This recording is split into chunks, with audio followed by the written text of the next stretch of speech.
Cal, obviously, you guys are used to going into hostile environments like it's going to be this weekend, but how do you kind of view this Auburn series just as even as it's been recently? I know it's not a historical rivalry, but it seems like you guys are consistently competing for this league now. Well, anytime you have you're in a league and another team is good, it's a significant game. The problem with us, if we try to make any game bigger than another, because every game is a whiteout, a blue out, a blackout. It's just how it is. So we've got to go into the game knowing that the game we're going to play, we respect all the teams. I mean, Texas A&M was an outstanding team, sold out. I mean, it was a great crowd, and it was a rock fight. And so they're all the same, but they're a good team. I mean, they're big, they're guard play, they shoot it. They do a lot of stuff to get lobs. I started watching tape about a day and a half ago on the plane on the way back from A&M, and I was like, wow. So I haven't seen them until I watched this, and they're really good. Kyle Tucker, go ahead.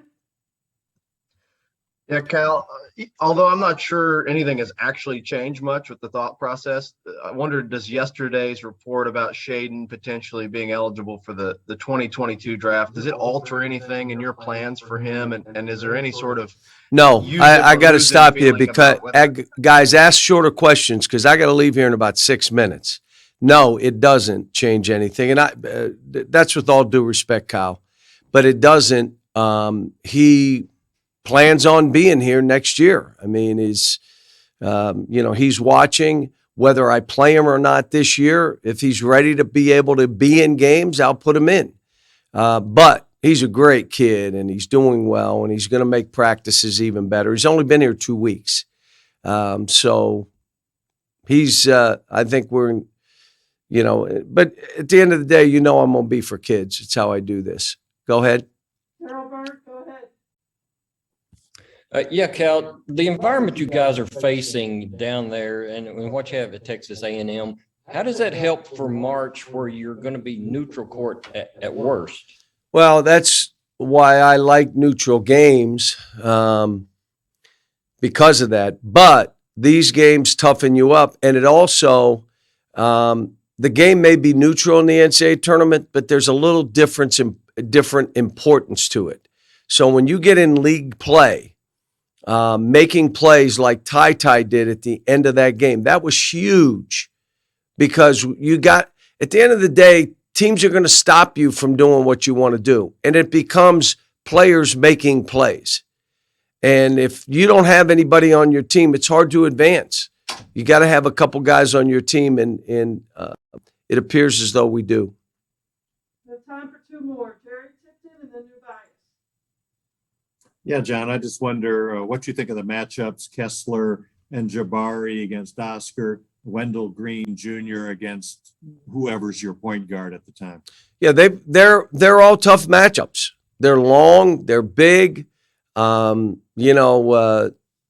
Green is good with the ball and shoots it, and so they're tough matchups. Look, we're going into a hostile environment. It's going to be a really hard game, and for us, we continue to learn about our team.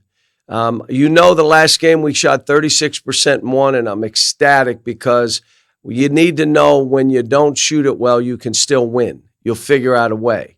And that means you have fighters on the court. If a guy wasn't fighting, you can't be out there. We're not making shots. We got to win it another way. I always tell these guys, you're being evaluated not how many points you score. That's 8th grade.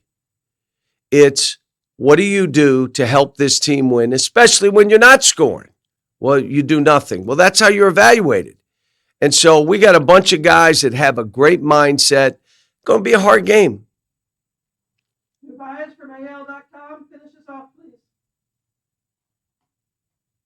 All right, no pressure. What have you seen in particular with the development of Walker Kessler, coming from North Carolina? What have you seen with him now? Well, he's playing more minutes, so he's getting an opportunity to do stuff. But the minutes he got at North Carolina were based on the other big kids they had. They had really good big players. But more minutes, you're seeing they're doing good stuff of running him to the rim for lobs. He's blocking balls. But he's good. I mean, obviously, he's one of the best big men in the country, and it'll be a tough challenge for us. Thank you so much for your time, Coach. Thanks, guys. Sorry I couldn't stay. We got an early flight, pilot issues. I got to run.